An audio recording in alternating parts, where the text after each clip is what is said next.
अस्सलाम वालेकुम नाज़रीन, जिस दिन से ये गवर्नमेंट आई है आप और हम सुन रहे हैं कि बस ये गवर्नमेंट जाने वाली है, अभी इमरान खान की हुकूमत ख़त्म होने वाली है और अभी ये होने वाला है, अभी वो होने वाला है। जो लाने वाले हैं वो परेशान हैं, वो अपने फ़ैसले पे कुछता रहे हैं। गोया इमरान खान को कोई लाने वाला है और अब वो परेशान है कि हम तो इसे लाए थे कुछ अच्छे के लिए और इससे कुछ हो ही नहीं पा रहा। और इस तरह की बातें हम सुन रहे हैं 2 साल से। लेकिन उसके साथ ही साथ हम देख रहे हैं कि गवर्नमेंट मजबूत भी हो रही है और चल भी रही है और अपने 5 साल पूरे भी करती नज़र आ रही है।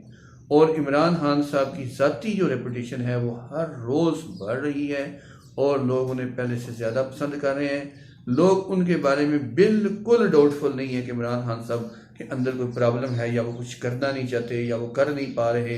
हाँ, ये ज़रूर है कि वो समझते हैं अगर वो कुछ नहीं कर पा रहे तो उन्हें करने नहीं दिया जा रहा। और ये ही अपोजिशन की सबसे बड़ी नाकामी है। वो ये बताना चाहते हैं कि वो करना नहीं चाह रहे और करना चाहते हैं तो कर सकते नहीं है, नालायक हैं। लेकिन अवाम में ये तासुर जा रहा है कि ब्यूरोक्रेसी जो इनकी भर्ती की हुई है और सिस्टम जो पहले से बना हुआ है, इमरान खान के रास्ते में वो रुकावट है और वो इस वजह से उस तरह कर नहीं पा रहे जो वो करना चाहते हैं। तो ये एक प्रोपेगेंडा की जंग भी है और हकाइक को तोड़ने मरोड़ने का एक सिलसिला है। और साथ ही साथ जो तहरीक इंसाफ की हुकूमत है वो न सिर्फ पाकिस्तान को बेहतर करने के लिए जो कर सकती है वो कर रही है और साथ ही साथ इस प्रोपेगेंडे से निपटने की भी कोशिश करती है। इमरान खान साहब की हैसियत बैन अवी सतह पे एक मुस्लिम लीडर के तौर पे मानी जा चुकी है। पाकिस्तान की खारजा पॉलिसी बहुत वाज़ेह तौर पे इंडिया से आगे है और इंडिया जो पाकिस्तान को कभी तनहा करने के ख्वाब देखता था आज खुद तनहा हो चुका है तकरीबन, माँ सवाए उन चंद मुल्कों के जो इस्लाम दुश्मन हैं और जिनके अज़ाइम पहले ही से आपस में मिलते हैं। उनके अलावा मोदी को कोई हमायत किसी की हासिल नहीं और वो भी ओपनली पाकिस्तान के मुकाबले में मोदी को दुरुस्त नहीं कह रहे। और रही सही कसर चाइना के साथ अमेरिका भारत के फड्डे ने जो है वो निकाल दी है और चाइना के साथ जो कुछ हो रहा है भारत का सिलसिला उसमें रोज़ाना की बुनियाद पे शर्मिंदगी और हजीमत उठानी पड़ रही है इंडिया को। और ख़बरें आती हैं कि वो पाकिस्तान के साथ कोई शरारत करके अपने स्टेटस को बहाल करने की किसी पर कोशिश कर सकता है। अवाम की नज़रों में जो मोदी की हुकूमत है वो कुछ ऐसा कर सकती है जिससे उसकी गिरती हुई साख अवाम की नज़रों में कुछ बेहतर हो जाए। तो ये है सूरत हाल इस वक्त।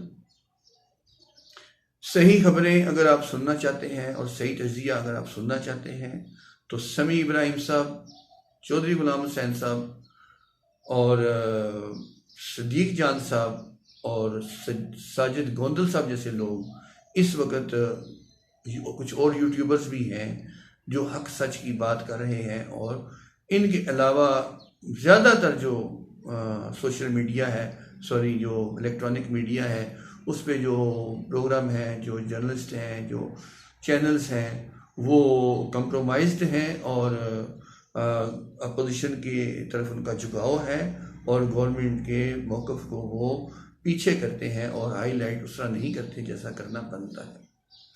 इस तरह के साफियों को लोग तबका मलामतिया और पता नहीं क्या कुछ लोग कहते रहते हैं और आप सुनते रहते हैं। मैं आप इसमें क्या इजाफा करूं, उनके नाम भी लेते हैं, आप ही सुनते हैं।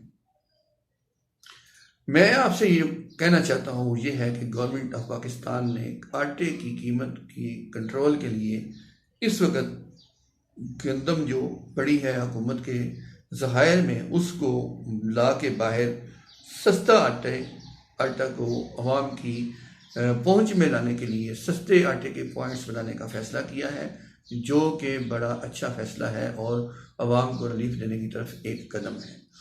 और इसी फैसले को कल को आप अभी से सुन लें, अभी से समझ लें कि कुछ कहने वालों ने इमरान खान से कहा है कि वो अक्टूबर तक ऐसा ना करें, अक्टूबर में ऐसा करें तो फिर ठीक है क्योंकि गंदम की फसल कम हुई है, मसला ना बन जाए। तो ये एक रुकावट डालने की कोशिश की गई थी अच्छे फैसले के बीच में, लेकिन इमरान खान साहब ने एक फ़ैसला किया है, उनकी क़ुव्वत फैसला अच्छी है। उन्होंने एक मुश्किल और मजबूत फैसला किया है कि जब अक्टूबर आएगा तो अक्टूबर में देखेंगे। इस वक्त अवाम को रिलीफ देना ज़रूरी है। तो ये एक हुकूमत की कमिटमेंट है अवाम के साथ, उसका इजहार है अवाम के लिए। और दूसरा ये कि इस वक्त जो सूरत हाल है वो गवर्नमेंट बिल्कुल मजबूत है, अपोजिशन बैक फुट पे है, अपोजिशन के पास कुछ भी नहीं है गवर्नमेंट के ख़िलाफ़ करने के लिए।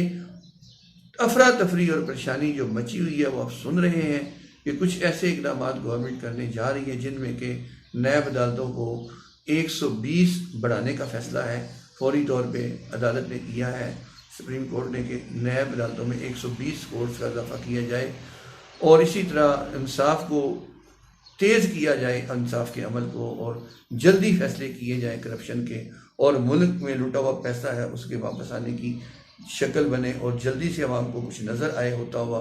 इसके लिए और कुछ और मामलात हैं कानूनी ही जो इन्वेस्टिगेशंस पीछे बैकग्राउंड में चल रही होती हैं। हमारे जो इख्तिसाब के जो वज़ीर हैं और इख्तिसाब वाले जो लोग हैं वो कर रहे हैं इन माफियाज़ के ख़िलाफ़, उसमें कुछ ऐसा होने वाला है कि जिसका कि अवाम इन ख्वास को जो पहले हुकूमतें कर चुके हैं और जिनके ऊपर इल्ज़ामात हैं करप्शन के, वो बहुत परेशान और खौफज़दा हैं और उनके गिर्द घेरा तंग हो रहा है। और उसकी वजह से एक चीखो पुकार है, एक हटो बचो का शोर है, बचाओ बचाओ की आवाज़ें हैं।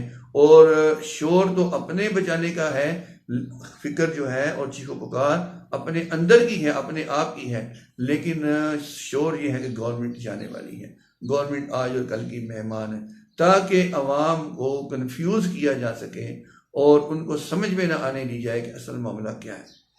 तो ये आज की मेरी आपसे वीडियो थी। इंशाल्लाह आप बिल्कुल तसल्ली रखें, मुल्क जो है सियासी तौर पे और दिफाई तौर पे हर लिहाज से अल्हम्दुलिल्लाह दिन ब दिन मजबूत हो रहा है।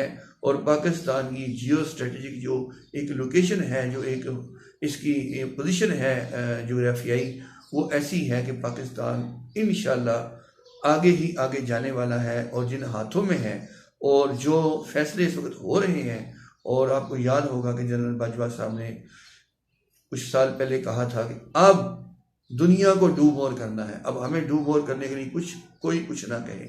और उसके बाद से कई दफ़ा हमने देखा कि अमेरिका को दो टोक जवाब दे दिया गया हर मामले में, और किसी दबाव में पाकिस्तान नहीं आया। ये हम लोगों को अंदाज़ा नहीं है कि कितनी बड़ी मुबारकबाद की बात है हमारे लिए कि पाकिस्तान उस प्रेशर से निकल चुका है जो उसके ऊपर मगरबी क़ुव्वतों का या ख़ास अमेरिका का होता था, और पाकिस्तान में फ़ैसले उधर से होते थे। आज ये गवर्नमेंट जो बनी है, इसके अंदर पाकिस्तान से बाहर का कोई फैसला नहीं है। ये पाकिस्तान की अपनी गवर्नमेंट है और आज़ाद गवर्नमेंट है, और इमरान खान के इक़्तिदार में आने का फैसला इस मुल्क के अंदर अवाम ने किया है, पाकिस्तान से बाहर ये फैसला नहीं हुआ। जब इतना कुछ हो चुका है तो फिर आप खुद सोचें कि हमें अल्लाह का कितना शुक्र अदा करना चाहिए और कितना मुतमईन होना चाहिए। इमरान खान जो पहला आदमी है जिसके मुंह से आपने सुना हुक्मरान मुल्क के लिए, मुल्क के अवाम के लिए बाप की तरह होता है। नवाज शरीफ कभी झूठे मुंह से कह देता कि मैं बाप हूँ आप इस कौम का। कभी आपने जरदारी साहब के मुंह से सुना कि मैं कौम का बाप हूँ, और फिर ये भी कहा कि कौम जो है, जो मुल्क होता है, अवाम जो होते हैं, वो हुक्मरान के लिए बच्चों की तरह होते हैं। यानी खुद का बाप होने जैसा भी कहा और आमे आपको बच्चा होने जैसा भी कहा। तो ये इंसान की अंदर की सफाई और गलाजत से पाक होने और नीयत के साफ होने और मुखलस होने वाला आदमी कह सकता है। ये झूठे मुंह से कहना भी एक मुश्किल बात है, क्योंकि इंसान का ज़मीर जब वो आपको बच्चे नहीं समझता या अपने आप को बाप की जैसा नहीं समझता तो वो कहने से कतराता है, गोल कर जाता है ऐसी बात को। एक आदमी का कह देना असेंबली के फ्लोर पे, ये बहुत बड़ी बात है। हम सब इस बात को अप्रिशिएट करते हैं और हक का साथ देते हैं, और हक को हक समझ के हम साथ दे रहे हैं। इमरान खान साहब ने अभी तक हमें ज़ाती तौर पे आपको ना कोई बेनिफिट दिया ना कोई मुझे दिया। जो बेनिफिट वो मिलेंगे या मिल रहे हैं वो वही है जो सारे अवाम के लिए फैसले हो रहे हैं। लेकिन हमें एक होप इमरान खान की शक्ल में नज़र आ रही है। हम इमरान खान के साथ हैं, किसी को अच्छा लगे या बुरा लगे। हाँ जी, जब वो अपने लीडर जिनका वो साथ देते हैं उनके ऊपर तो 100 बातें करने वाले लोग हैं, उनके तो क्या क्या नाम हैं, है जी। तो उनको इस पे ख्याल नहीं आता और वो अपने लीडरों पे जो है उनकी बातें करने पे फिर भी वो लगे हुए हैं, है जी। यानी आप अंदाज़ा लगाएं कि बिलावल जरदारी, है बिलावल जरदारी जिस तरह बोलता है, जिस तरह बात करता है, और लिखी हुई तकरीर पढ़ता है, रट के आता है और कोई और सारी बातें उसको मशक करवाता है कि आपने ऐसे बात करनी है। वो आदमी जो एक्टिंग कर रहा होता है, जो उसकी अपनी बात अपनी नहीं होती है, उसको भी लोग लीडर बना के, एक पपेट है, पपेट वो एक पपेट है वो, और वो उसके लिए भी लोग बातें करते हैं। मैं हैरान हूँ, उससे ज़्यादा काबिल, उससे ज़्यादा पढ़े लिखे, उससे ज़्यादा उम्र सीधा तजर्बाकार लोग उस अजीबो गरीब आदमी को अपना लीडर बना के पेश करते हैं। तो अफसोस होता है, हंसी आती है, हैरानगी होती है कि आदमी क्या करे, क्या अपना सर पीटे कि ये क्या हो रहा है। उनको बस ये पता है कि वोट इसको पड़ेगा, ये बेनज़ीर का बेटा है और ये अब जरदारी का बेटा है और फिर ये भुट्टो का बेटा भी है ज़बरदस्ती से। तो वो उसको तो भुट्टो भी जिंदा है और बेनज़ीर भी जिंदा है और आसिफ जरदारी तो भी सामने नज़र आ रहा है जिंदा है। तो कल को ये सारा वोट इसको पड़ेगा और इसकी वजह से हम असेंबली में पहुंचेंगे। ये आप उसको, उन सब को उस पपेट की पूजा करवा रहे हैं उससे, और उसके बारे में वो ऐसे हैं जैसे बातें करते कि जैसे उसके अलावा लीडर है ही कोई नहीं पाकिस्तान में। तो हम इमरान खान की बात क्यों ना करें, जिसकी शख्सियत वज़ीर आज़म बनने से पहले वज़ीर आज़मों से ज़्यादा मकबूल थी, जो हमेशा लोगों के दिलों में बसा है, जिससे हमेशा प्यार मिला है, जिसकी खूबसूरती के तज़किरों से अखबार और रसाले भरे हुए हैं, जिसकी पिक्चर खूबसूरत और वजीह मर्द के तौर पे रसालों में के पहले पेज पे छपती रही। कोई मनफी बातें याद रखने वाला तो उनको याद करके जो मर्जी मेरे इस जवाब में सोच रहा होगा, जो कह रहा होगा।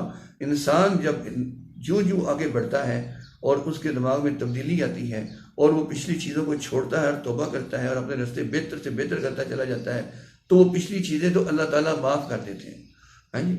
और अल्लाह ताला के यहाँ माफ़ी के लिए दरवाजे खुले हुए हैं, हमारे लिए भी, आपके लिए भी।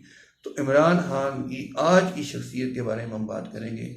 माजी भी कोई ऐसा बुरा नहीं है उसका, बहुत सारी चीज़ें प्रोपेगेंडा हो सकती हैं, बहुत सारी चीज़ें गलत रिपोर्ट हो सकती हैं, कोई थोड़ी बहुत हकीकत हो सकती है। जो एक माशरा जिसमें वो रहता था वो वेस्टर्न माशरे में पड़ा है, वहीं पे जवान हुआ है और वहीं की उसने ज़िंदगी देखी थी और वहीं वो एक तरीका था जो उसने उसमें रहने के बावजूद आप देखें उसकी शख्सियत का ये पहलू क्यों नहीं देखते कि हमेशा वो अपना कौमी लिबास पहनने को तरजीह देता था उधर भी, और अपनी जो है वो शादी पे उसने अपना कौमी लिबास में अपनी शादी की और अपनी बीवी को दुपट्टा दिलवाया।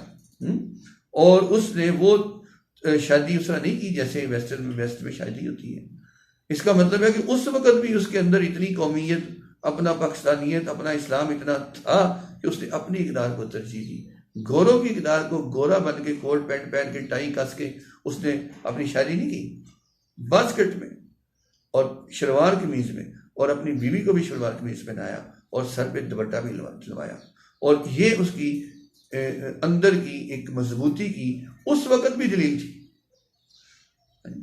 तो आज बातें करने वाले कौन होते हैं? बातें करने वाले हम मुकम्मल तौर पे हमें गवर्नमेंट का साथ देना चाहिए और इमरान खान का साथ देना चाहिए, उसको मजबूत करना चाहिए। जो वो कहे वो ही बेहतर है पाकिस्तान के लिए, ये हमारी कन्विक्शन होनी चाहिए। उसके खुलूस पे हमें यकीन होना चाहिए, इतमाद होना चाहिए और शकूक हम दिल से निकाल दें। ये पाकिस्तान के लिए एक आखिरी होप है ये शख्स। इंशाल्लाह आने वाले दिन अच्छे होंगे। पाकिस्तान जिंदाबाद।